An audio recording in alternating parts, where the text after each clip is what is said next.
We crossed the border into Kerala, but we weren't looking for the postcard version.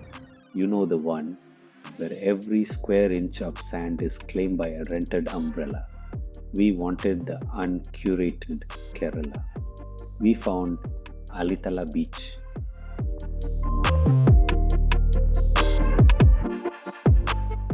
It's a geographic identity crisis in the best way possible. The backwaters and the sea meeting for a daily property dispute. Our home for this leg of the trip had the backwaters in the backyard and the beach as a front yard. Just a 300-meter stroll to choose your favorite body of water.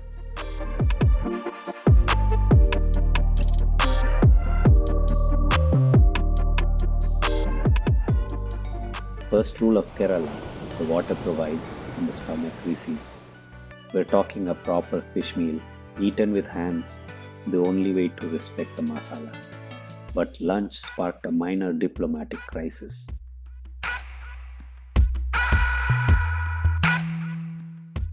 I tried to pull the dad authority card. I said, "This food is art. Take a click. I'm busy eating." The response was a classic teenage counter move. "So am I." Stalemate. Neither of us was willing to sacrifice a single bite to pick up the gear.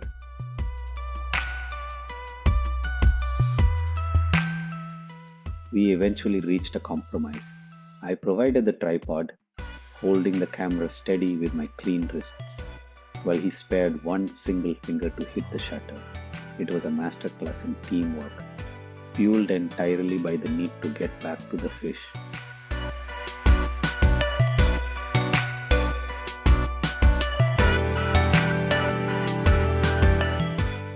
People often say, "Don't play with your food," but we think that's incredibly boring. What is the point of a meal if you can't have a little fun with the engineering? This is how we mix lunch and logic. The challenge: can you solve this 3D crab jigsaw?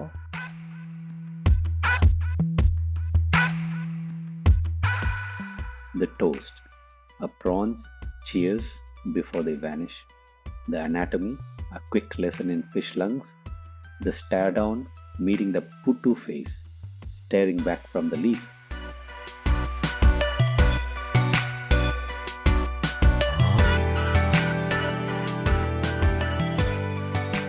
Our evening walks to the shore follow a predictable rhythm, but one stroll through the hamlet of thatched huts threw us a curveball.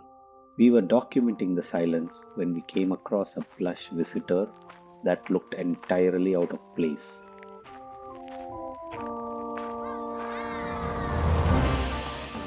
Perched on a freshly cut palm trunk sat a lone teddy bear. He didn't look like a forgotten toy. He looked like he was presiding over the path. This is usually the part of the movie where the background audio dissolves into a dark pulsing bass line that slowly morphs into a jagged metallic screech.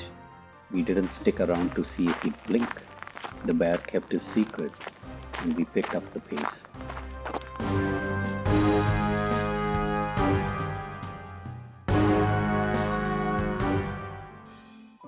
Down at the water's edge, we met a more organic local, a red-suited crustacean who clearly wasn't intimidated by our presence.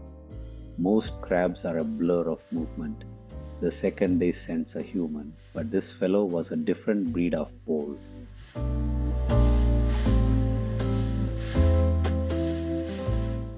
He sat there, treating our lens like a minor inconvenience. While we were fumbling with apertures and focus, he was busy with his appetizer. The sheer ego of this crustacean standing his ground, like a tiny armored gatekeeper, while the world's biggest land mammals hovered over him for a close-up. He wasn't just a crab, he was a master of indifference.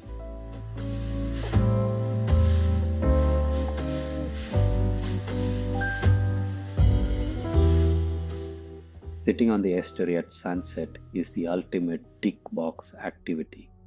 just sitting, just listening.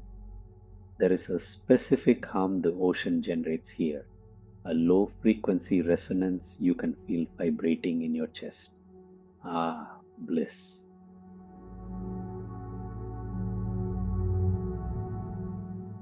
Being in this deep calm with this one, the same person who usually gets bored by a single wink or a slow loading screen. But even for a restless teenager, this place held us still for quite some time.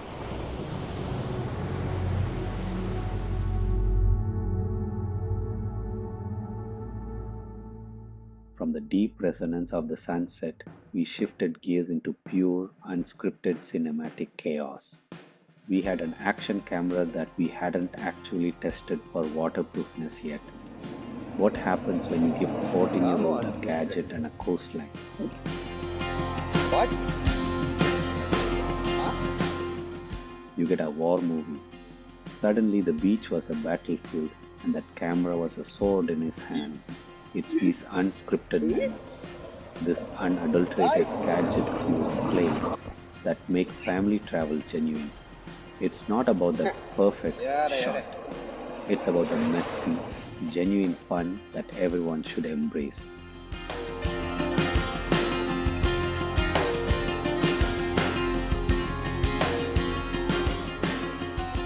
In a state where every corner feels tagged for tourists, this stretch remains refreshingly empty.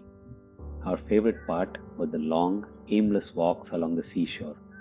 No career advice, no life lessons, no speeches. Just the wind, our footsteps, and each other's presence.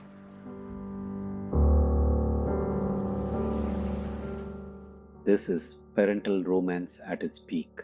Two people walking the line where the tide meets the sand, finally finding a silence that didn't need any explanation.